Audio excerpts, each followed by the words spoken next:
Барыгызга да хәерле кич, хөрмәтле телевизор караучылар, исәнмесез? Эфирда Саба дулкыннары телевидениесе. Курбан гаете мөбарәк булсын. Изге улы бәйрәм шатлык, сөенечләр генә алып килсен. Иман байлыгы бирсен һәркемгә. Һәм көзнең беренче көне белән сезне.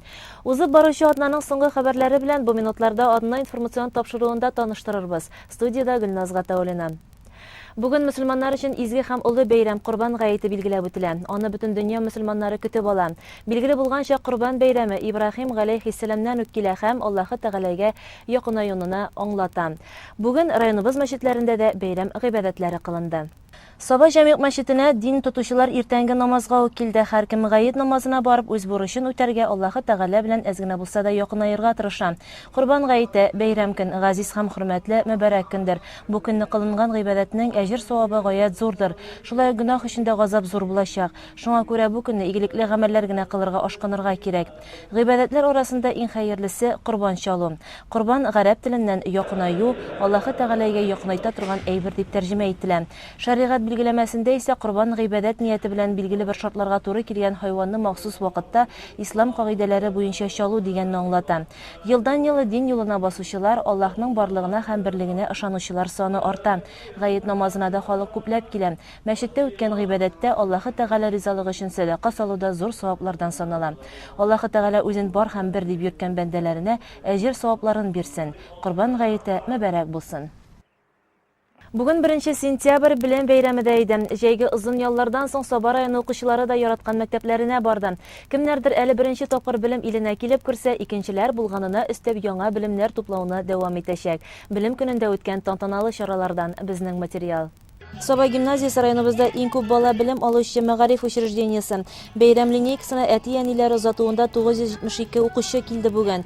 Барысы да матур итеп киенгән, кулларында чәчәк бәйләмнәре. Беренче сыйныфка 141 бала укырга керә. Күңелләрендә сөенеч, йөзләрендә шатлыклы елмаю балкый. Беренче укытучылары күзендә алмый, әкрен генә аларның тәртибен күзәтә. Исә 11 сыйныфта быел 29 укучы белем алачак. Бәйрәм теләкләрен гимназия директоры Айгөл Хәнәфиева һәм Саба муниципаль районы башлыгы урынбасары Расих Закирҗанов җиткерде. Я считаю, что на сегодняшний день самое главное в жизни человека – это здоровье. Остального всего вы добьетесь. А дорогие учителя нам в этом помогут. Я вас всех поздравляю с праздником. Я считаю, что вы все достойны учиться в гимназии. И давайте же, пусть все победы будут наши. Я вас поздравляю. С праздником вас! Qadrli o'quvchilarimiz, hurmatli ota-onalar, o'quvchilar, veteranlarimiz, ham shu tantanada qatnashuvchilar. Ruxsat sizni rayon sovet ismidan, tomonining deputatlari, boshqarma komiteti ismidan shu bilim bayrami, bu yil endi bizning bilim bayrami, shu musulmon bayrami bilan da bir ravishda o'tib bora. Bu bizim Qurban bayrami bilan da tabriklab ketilgan.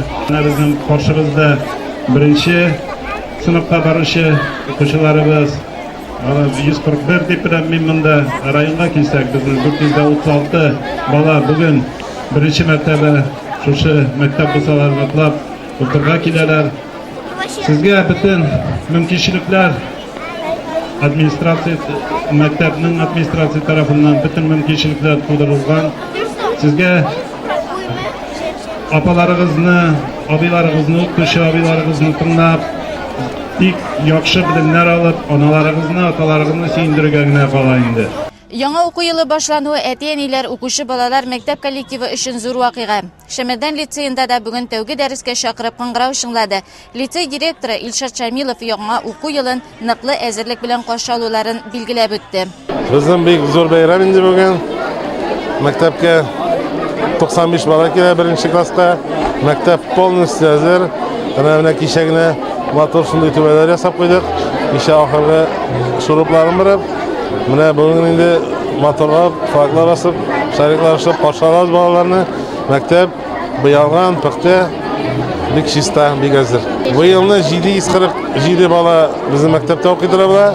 95 бала беренче класска килә инде. И 86 укытучы буларга белем бирә. Безнең мәктәпнең нәтиҗәләре бик зур инде. Бу елны менә без 4нче урында булдык рейтинг сельских школ арасында. Bu tağında zadачалар koyulgan. Yangadan da yanga öllerge üstlerge hem balalarga tiyinlendirek bilim berip yanga uspехларны jinirge. Bilim bayrami kunida 1-sinfga keluvchi o'quvchilar e'tibor o'zagida bo'ldi. 2 sinfda malaylar, 3 sinfda qizlar bilim olashaqlar. Sabah munitsipal rayoni boshqarma komiteti yetakchisi Ravil G'asimov tantanali lineykaga keluvchilarga bayram tabriklovlarini yetkazdi. Дорогие ученики, уважаемые педагоги, все работники Шамарданского лицея, родители, гости, руководители предприятий учреждений, да и все шамарданцы. Разрешите поздравить вас с хорошим, прекрасным праздником, Днем Знания 1 сентября, с праздником, который запоминается нам на всю нашу долгую жизнь. Любой праздник знаменателен тем, что мы любим в праздничный день подвести некоторые итоги, но особо докучать вас не хочу, тем не менее не могу не отметить, что район достиг определенных больших успехов в сфере образования, и по рейтингу качества образования наш район опередит даже Челны, отстав только от города Казани по республике и среди городов и сельских школ, занял почетное 2 место, а в своей категории удостоен награды 1 степени диплома. И, естественно, это успех наш, учеников, учителей и их родителей. Ну и, естественно, Шамарданский лицей никак не может остаться в стороне, участвуя в гранде «Самая успешная школа». Также в прошлом учебном году Шамарданский лицей выиграл 1 место и получил свое достойное место в сфере образования Республики Татарстан. Поздравляю вас всех с сегодняшним праздником. Желаю, чтобы вы хорошо отучились в Шамарданском лицее и стали достойными гражданами поселка Шамардан, Сабинского района нашей республики, на радость своим учителям, своим родителям и, естественно, себе. Еще раз с этим сегодняшним большим праздником огромных вам успехов как в учебе, так и в жизни. С праздником! 1-sinfga o'qirga kiruvchilarga Tatariston Respublikasi Prezidenti bo'lagida topshirildi. 7 birtigi deb atalgan kitobni ular suyunib ham qiziqsinib qabul etdilar. Yangi o'quv yili boshlangan atiyanilar to'lqinlanib, o'quvchilar qiziqsinib, o'qituvchilarni har vaqtda umidlanib qarshi ola. Bugun bu yil endi men 25 yil shu maktabga o'quvchilarimni qarshi olam. Ham endi bu yilda menga 5-sinflar berdilar. Ham endi ular bilan yil bo'yi do'st tatu kollektiv bo'lib İşlerimiz deb o'ylayman, bek to'lqinlanam. Hali olaygina түгел, bu yil mening o'zimning o'g'lim da 1-sinfga o'qirga kira. Shunga ko'ra bu yil ayırışa 1-sentyabrni bilim bayrami bek to'lqinlanib qarshi olam. Onun uchun oilamiz bilan burchilamiz. Tantanali lineyka barışında Respublika volontyorlik harakatında aktiv qatnashuvchilar belgilab o'tildi ham hurmatlandi. Shamardan litsey gil yangilikqa umtilib ishlaydi. Har yangilikni ular qiziqsinib qabul etadilar. Maktablarda sarimsoq o'stiruv pilot proyektida da qatnashib, o'zlarini o'ngishli sinab qaraganlar. Shaxsiy ishmakar Gulnara G'alimova kollektivga rahmat xati ham kubok topshirdi. Anara yangi o'quv yili boshlanishini bildirib, 11-sinf o'quvchisi Olmas G'ilfanov ham 1-sinf o'quvchisi Aralina G'ilfanovalar jiz qing'irov uzdilar. Shodliqlari, o'ng'ishlari, mashaqqatlari bilan yangi 2017-2018 o'quv yili boshlanib ketdi. Tabiatda bugun ilohiy bir motorlik, jililiq, samimiylik. 1 sentyabr bilim kunin Ikshima Kadet internat maktabida zo'r to'lqinlanu bilan qarshi oldilar. Bu yil birida borsa 201 o'quvchi bilim olashaq. Maktab yangi o'quv yilina zo'r hozirlik bilan keldi. Klass kabinetlar zamoncha jihozlantirildi. Sport bilan shug'ullanish uchun butun mumkinliklar bor. 1 sentyabr ertasin maktab eshik oldina o'quvchilarni da, atiyanilarni, chaqirilgan qo'noqlarni baraban qo'g'ib qarshi oldilar. Tantanalı lineyka boshlandi. Sabah munisipal rayon boshlig'i Rais Nurg'ali Minnaxonov barliq o'quvchilarni, muallim-muallimalarni, atiyanilarni zo'r bayram bilan tabrikladi. Kadet internat maktabi Kadet ismin g'urur yuritirga tegish dedi u. Maktab direktori Ilduz Shaysultan uli Bekmuhammadov yetakchilikka bu yil g'ina belgilandi. Olg'a toba turmushqa oshirasi ideyalari bek ko'p oning. O'ngishlar tili biz o'zina.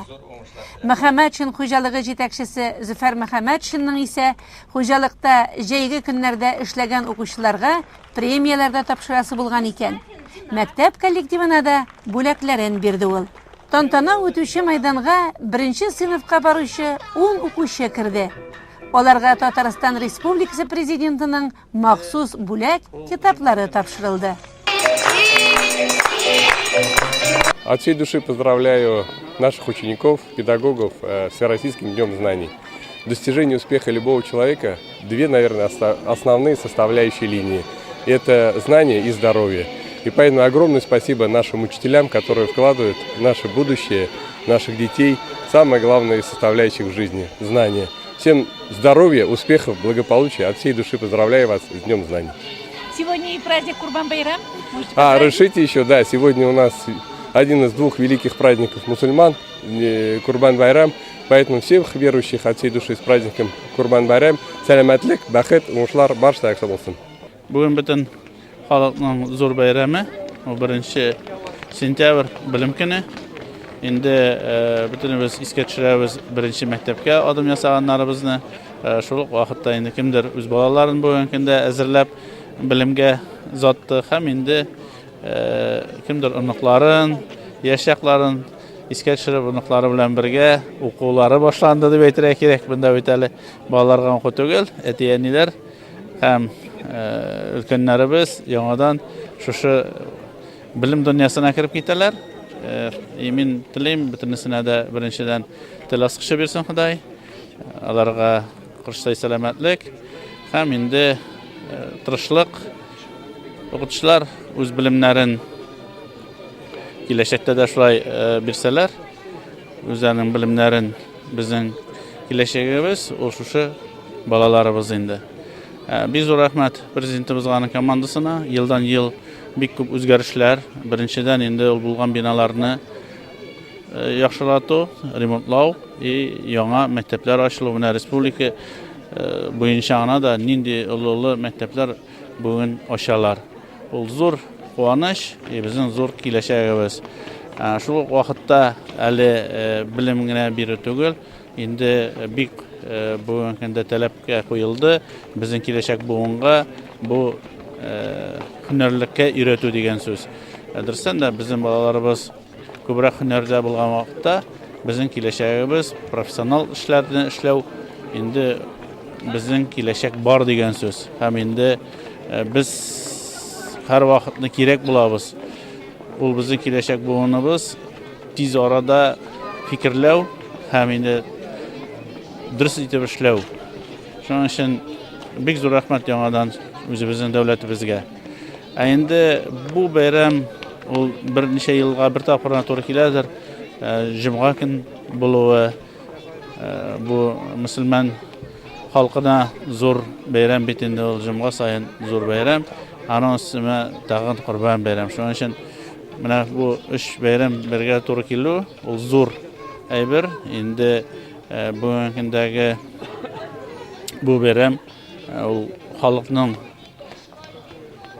көндәлек көтеп һәм инде инанып тормыш итә торган инде бүген менә Курбан алдыннан кемгәдер нидер начарлык эшләгәнебез икән, аны инде үзебезнең гафу итүне беребезгә һәм инде шушы Курбан көнендә мохтаҗлыкларны ничектә киметү һәм инде аларга ярдәм итү бүген генә түгел.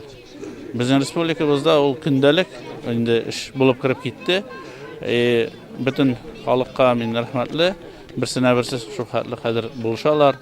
Инде зур фондлар булдырып, республика дәрәҗәсендә зур эшләр эшләнә. Шуның нигезендә шушы мәктәпкә барганда да балаларыбызны үз тавышларыннан бүлешү бөтенесенә бик зур рәхмәт. Булганны бүлешкәндә һәр вакытны Ходай бирә.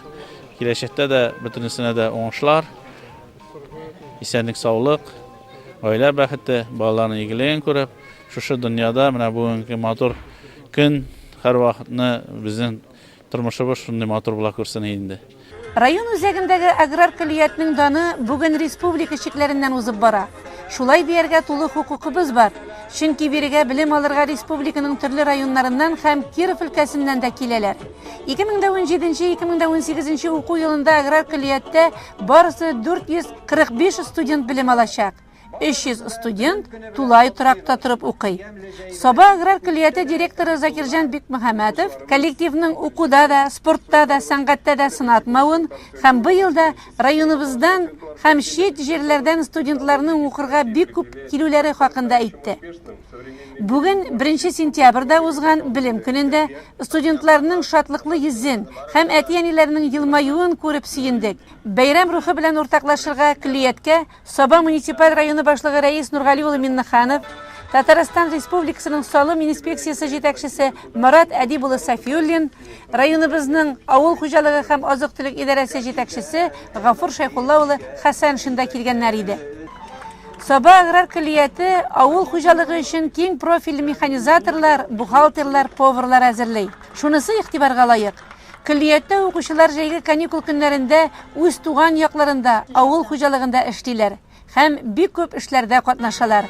Бәйрәм чарасында исә студентларга бүләкләр тапшырылды. Килияткә беренче булып беренче курс студентлары атлады, ә алар артыннан югары курс студентлары. Билем илендә уңышлар сезгә, хөрмәтле укучыларыбыз.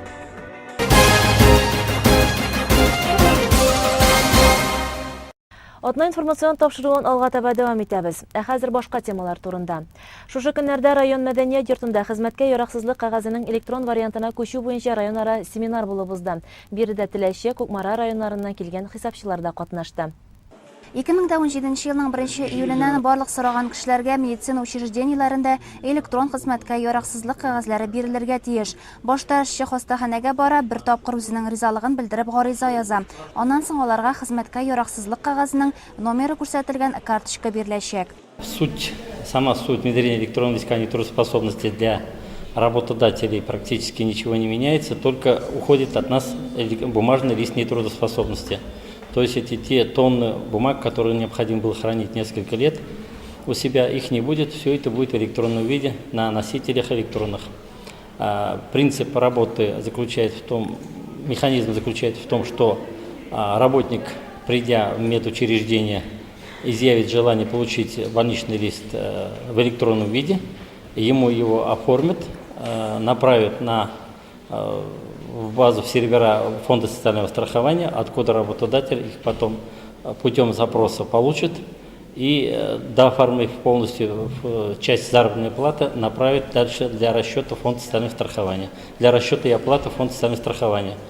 С 2015 года, с 1 июля, уже 2 года, более 2 лет в республике реализуется пилотный проект «Прямые выплаты». Внедрение электронного листка как раз является завершающим этапом вот этого пилотного проекта «Прямые выплаты». Компанияның ябылмаса учреждениенең хисапчысы электрон кагазлар белән эшләү өчен интернет челтәреннән кирәкле программаны үзендә булдырырга тиеш. Әлеге эшләр шул программа нигезендә башкарылачак. Электрон рәвештә эшләүнең уңай ягына килгәндә, медицина учреждениесендә бирелгән хезмәткә яраксызлык кагазында хаталар булган очракта да алар программа нигезендә тикшереләчәк. Шулай ук кагазга чумып утырудан да котылып булачак. Шикәр диабеты белән авыручылар саны көннән-көн арта. Әлеге авыру булган очракта үзеңне ничек сакларга кирәк? Сорауга Шәммәрдән хастаханәсендә үткән чарада Татарстан Республикасы шикәр диабеты ассоциациясе вәкилләре җавап бирде. Татарстан Республикасы шикәр диабеты ассоциациясе 90-нчы елларда оешкан. 7 ел чамасы элек ул яңа төрле форматта эшли башлаган. Ассоциациянең төп максаты кешеләргә диабет чиры турында сөйләү, организмдагы шикәрне дөрес чамада тоту өчен ничек дөрес туклану турында бәян итү. Татарстанның яхшы табиб-эндокринологлары бушлай консультациялар алып баралар. Шулай ук кан анализы алып, шикәрнең күләмен ачыклыйлар һәм инде кирәк булган очракта республика клиник хастаханәсенә я булмаса башка дәвалау үзәкләренә юллама бирәләр. Диабетическая ассоциация Республики Татарстан – он правопреемник Казанского диабетического общества, созданное в 90-х годах, один из первых на территории России. Поэтому новый формат 2007 года фактически мы перехватили знамя действующей диабетической организации и несем до сих пор. Наша задача – всемирная поддержка больных с сахарным диабетом и их родственников. Поэтому обширность нашей деятельности достаточно интересна. Это образовательный момент, консультативно-диагностический и благотворительный. Поэтому каждый месяц, последние пятницы каждого месяца, мы проводим стационарную школу диабета в городе Казани по улице Карла Маркса, 26. И поэтому собираем от 50 до 100 человек, несем всю информацию, что связано с сахарным диабетом, обучаем их, и техники инъекций, и самоконтролю. Таким образом, помогаем больным с сахарным диабетом сориентироваться на более самостоятельные позитивные шаги, которые обычно не успевает объяснить или врач, или кто-нибудь там из литературы. Но, тем не менее, эта помощь трудно переоценить. И также мы каждый месяц, сейчас, к сожалению, немножко сузились у нас такая активность, мы каждый квартал выезжаем в район Республики Татарстан, посетили много районов до Камья, по несколько раз, и тем самым проводим дни диабета. Рашид Байдамшин айтуынча, шикар диабеты бүгенге көндә куркыныч тудыручы ширләрнең берсе булып тора. Ник дигәндә, элекке вакытларда караганда, әлеге шир белән авыручылар шактый арткан. Балалар арасында да шикар диабеты белән авыручылар саны күп. Хәтта якты дөньяга килгәндә үк инде шул авыру белән туучы сабыйлар да бар. Бу нәселдән килергә дә шулай ук безнең дөрес булмаган яшәү рәвеше алып барганлыктан да килеп чыгарга мөмкин. Во-первых, сахарный диабет он делится на два типа. Первый тип это инсулинозависимый, у которых вообще-то перестают клетки поджелудочной железы вырабатывать гормон инсулин. И тем самым у него получается глюкоза находится все время в крови и не попадает в клетки. Вот для этого ему нужен искусственный гормон, который доставляется через инъекцию, через шприц-ручки. Таким образом, как в ручном режиме, оказывать вот такую нормализацию своей гормональной системы. А второй тип диабета, он более распространен, чем первый. Это уже, наверное, основа избыточной массы тела. Вот поэтому чреват риск этого возникновения диабета тем, кто уже превышает вес свой на 1,5-2 раза. Это надо быть очень осторожным, это зона риска. Но у них вот уже гормон, он даже свой собственный уже не так реагирует, как надо на погашение этой глюкозы. Поэтому у него своя специфика. Но тем не менее, положение в Татарстане усугубляется действительно тем, что не поддается прогнозированию, он распространяется очень быстро, диаграмма растет кривая, в общем-то, вертикально практически, и на сегодняшний день насчитывается 118, это официально зарегистрированных больных с сахарным диабетом на нашей территории. Вот и считайте, это действительно очень много, невзирая на должности, на возраст, на звание, он просто вот в один день прекрасно возникает и все. Ничего с этим не сделаешь. И важно нам научить людей в это время не паниковать, а собраться и, в общем-то, противопоставить ему свою дисциплину. Надо им управлять. Вот тот, кто это понимает, тот, наверное, и выигрывает. Потому что диабет даже он может быть не страшен сам по себе, страшны его осложнения. Это преждевременное, потому что, получается, уже не кровь, она густеет, потому что с глюкозы очень большое количество. И поэтому все периферии забивается, она уже не функционирует, не охватывает его живой крови. Поэтому в первую очередь это слепота, естественно, это стопы, в первую очередь, там язвы, трофические язвы, потом уже переходящие в гангрены, потом ампутацию. Это уже почки летят и все остальное. То есть вот его нужно держать как бы в узде. Вот наша задача, чтобы люди поняли, что он сам по себе, можно с ним не то что договориться, а образ жизни вести. Как сахарный диабет, образ жизни таким образом держать под контролем. Поэтому вот привозим с собой шприц-ручки, раздаем кому это в первую очередь необходимо. Это достаточно ощутимая помощь семейному бюджету, потому что одна ручка стоит от 2000 выше. Глюкометры раздаем тем, кому в первую очередь это нужно. Вот, поэтому они тоже стоят достаточно дорого, но тем не менее это должен иметь в арсенале каждый больной с сахарным диабетом. Потому что без этого пока на нынешний день это уже как бы вооружен, значит уже нейтрализован эта болезнь. Шикар диабеты булучылар үзләрен һәрдаим контрольдә тотарга тиешләр. Шикарны глюкометр ярдәмендә үлчәп тору, дөрес туклану бик мөһим. Кеше тормышында хәрәкәтләнү һәм позитив эмоциялар күбрәк булырга тиеш.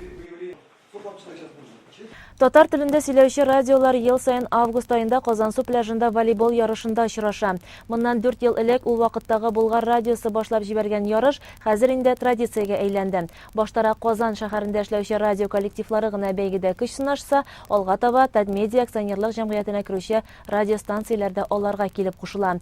Бу елгы сезонда исә Саба дулкыннары радиосы командасы да бу пляж волейболында көч сынашты.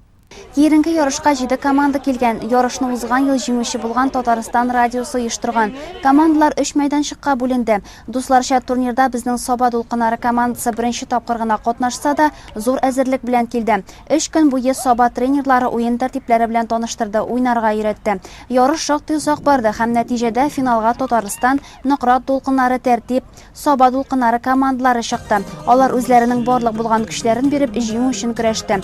Көчләр тигез дәрәҗәдә булса да Татарстан радиосы беренчелеккә чыкты. Икенче урында безнекеләр, 3тә Нократ дулкыннары командасы. Саба дулкыннары коллективы буш кул белән килмәде әлбәттә. Татарстан радиосына машина формасында ясалган радио башка катнашучыларга сувенир глобуслар бүләк итте.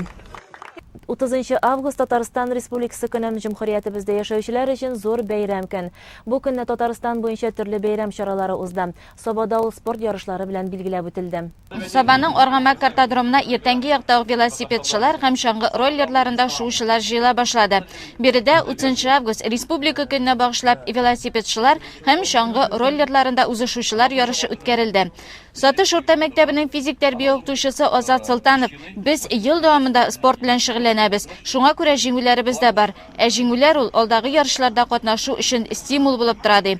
Әлегә 6 бала чаңгы роллерларында ныклап шөгыльләнә. Без бүген ярышка лыжа роллер буенча әзерләнеп килдек. Спорт школадан сорап алдык. Лыжа роллерлар һәм инде балаларны мин авылда, асфальт юлда әзерләдем. Мөмкинлек безнең бик юк инде. Чаңгы роллерлары әлегә безнең өчен ятрак булса да, велосипеды булмаган гаилә юктыр да. Кичләрен велосипедта йөрүчеләрне аеруча күп күрергә була. Аргамак картодромында үткән ярышларга да күпләр гаиләләре белән килгән иде. Без минем үземнең 3 малай. Әле икесе генә велосипедта йөри, үзем дә чыкканым кичләрен иптәшем белән. Роллерда бак йөргән юк. 25-29 август көннәрендә Зәйдә 10-нчы авыл яшьләре дип аталган спорт ярышлары булды. Саба районы Кыргыш авыл районы арасында беренче урынны алды. Әлеге бәйге җиңүчеләре велосипедчылар һәм чаңгы роллерларында узышу бәйгеләрендә дә сынатмадылар. Бүген республика көненә багышланган чаңгы роллерлары ярышында һәм велосипед ярышында катнашырга килдек. Кичәгенә ярыштан кайткан булсак та, ярышларда катнашасы килеп, менә шул ярышларга килдек. Йөгерү белән дә шөгыльләнәм, чаңгыда да чабабыз. Аннары соң инде гирдә күтәрергә туры килә кай вакыт. Менә район өчен тырышабыз, әзерләнәбез, бар ярышта да катнашабыз. Спорт белән шөгыльләнә башларга бер кайчанда соң түгел. Аргамак картодромындагы бәйгеләрдә дә мәктәп укучылары һәм яшьләрне генә түгел, өлкән яшьтәгеләрне дә күп күрергә була иде. Мәсәлән, Азат Дәүләтшин 2000 елда спорт белән ныклап шөгыльләнә башлый һәм спорт аның аерылмас юлдашына әйләнә. Бу 2нче ел йөри минем белән, аңарчы кыш көннәре чаңгыда йөрдем. 15-16 ел бар чаңгыда йөри башлаганга. Кырылый гот менә 2 ел шуның белән җәйкене кышкыны тагы чаңгы инде. Моның белән дә велосипедта да барабыз. Икесендә дә катнашырга кирәк, күңелле спорт үзе бер тормыш бит инде ул. Шуңа күрә аннан башка яшәп булмый хәзер. Аңлап карасаң, бер үзеңнән итеп карагач, ташлап була торган бер түгел инде ул. Районның спорт сөючеләре бик күп спорт төрләре белән шөгыльләнә ала һәм алар өчен төрледән төрле спорт ярышлары да үткәрелә. Узган ел чаңгы роллерларында узышу гына булса, быел велосипедчылар ярышы да үткәрелде. Һәм иң куанычлысы, ярышларда елдан-ел күбрәк кеше катнаша һәм спортчылар да әзерлеклерәк киләләр. Безнең республиканы уңайлап, республиканы багышлап, роллер һәм велосипед ярышлары уздырабыз инде. Авыл яшьләренә кичә генә бетсә дә, авыр булмады дип әйтәсе килә бу ярышны оештыру безнең. Аллага шөкер, спорт учреждениеләре районда җитәрлек. Бүген инде менә бу ярышларның белгәнегезчә, күргәнегезчә баш хөкемдәре Хисамов Рифат Ривалевич, бик опытный судья, ул ярышларны бүген көндә алар үткәрә иде. Ярышларга килгәндә, ярышлар шактый килгән дип әйтергә кирәк. Бик көчле спортсменнар бар безнең. Әле кайтып җиткән спортчыларыбыз да булды. Монда 3 брат абыйлар Таиповлар чаба, үзебезнең тренерлар чаба, авыллардан килгән чаңгы спортын яратучылар, велосипед спортын яратучылар бик күп. Чыннан да ярышлар бик күңелле уза. 3 август республика көне уңайыннан Әлим стадионында футбол ярышлары үткәрелде. Саба районы командаларыннан тыш, күрше Теләші районы командасы да катнашты һәм 3нче урынны яулады. Киренки ярышлардан соң 2нче урынны Лисхоз футболчылары алды, ә 1нче урын Саба яшьләре командасында. Республика көнендә көндез спорт ярышлары үтсә, кичен район үзешчәннәре халык өчен бәйрәм концерты оештырды. Бәйрәм кичендә сәхнәне Кече Шыңар мәдәният йортының үзешчән сәнгатендә катнашучы яшьләре тотты. Саба халкына онытылмас матур һәм күңелле мизгелләр бүләк итте алар. Дәртле җырлары, биюләре беркемне дә битараф калдырмады. Яшь, актив һәм позитив Шыңар кызлары һәм егетләре халык күңелен кызыклы уеннар белән дә җәлеп итте. Бәйрәм кичендә сабалылар җыр тыңлап бию карап кына калмады, әнә шулай үзләре дә катнашып ыял итте. Бәйрәм соңында салют һәм яшьләр өчен дискотека оештырылды.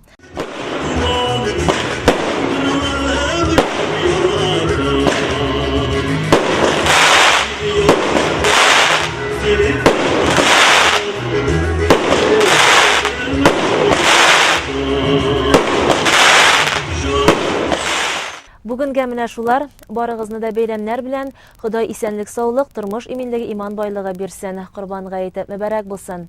Алда реклама чыгарылышы, аннан соң җырлы бүләк тапшыруы эфирда урын алыр. Бездән аерылмагыз.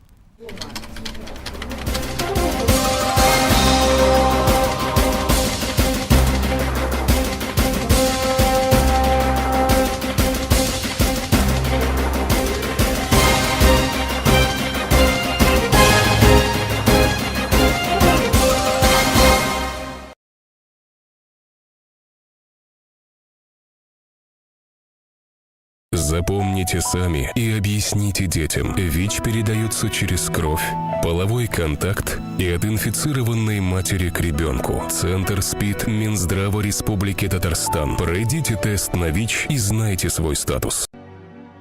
Кояш нуры биетүче кымбыртыгы, шикләр белми юк бар киртәләрне. Ул бәхетле, чөнки ул ирекле. Шулай шиксез узар диде миртәләрем. Шулай балкып кичә генә. Бүген менә ком йотучы мискин нукта. Ул бәхәсез, тормышыңны аңа бирмә. Мин булдыра алмадым, ә син тукта.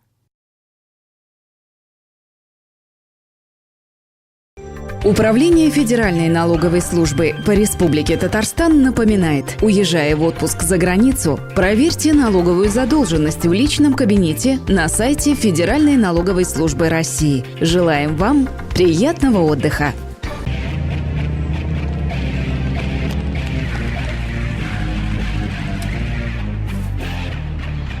Ну, что у нас тут сегодня? Самогонщик. Ночью продавала. Фанфурики. Ну этот, контрафактник, в гаражах разливал. Сопротивлялись? Как могли. Не надо вам амбалом быть, чтоб преступников ловить. Просто сообщите в народный контроль. С самогонщиком аккуратней. Кусается. Гадәттән тыш хәл барлыкка килгәндә 112 номерын җыярга кирәк. Янгын, юл һәлакәте, газ исе чыкса, хукук бузулар, милләт-ара яисә дин-ара низаклар туса, тормыш һәм сәламәтлеккә куркыныч янаса, 112 номеры буенча ярдәм чакыру баланста акча калмаганда да, элемтә начар булганда да мөмкин.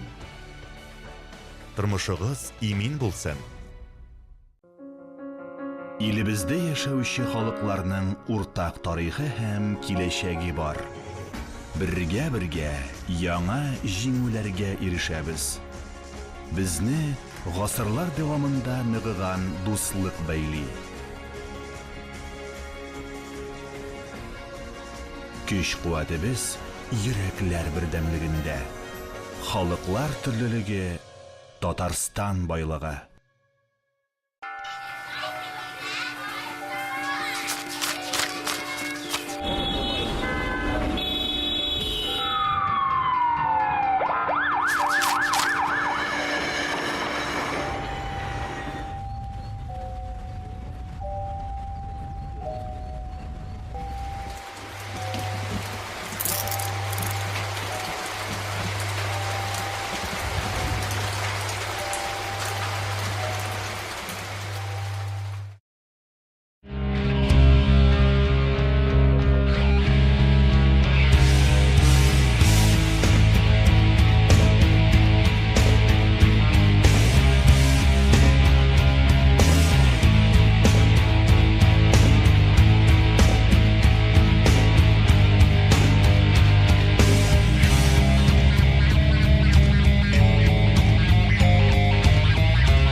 ВИЧ-ношение – большая ответственность. Помните, ВИЧ передается половым путем. Защити себя. Пройди тест на ВИЧ. Центр СПИД Минздрава Республики Татарстан. Пройдите тест на ВИЧ и знайте свой статус. Мобильная связь «Летай». Для атлетов, для автолюбителей, для экстремалов, для меломанов. Это большая сеть 4G.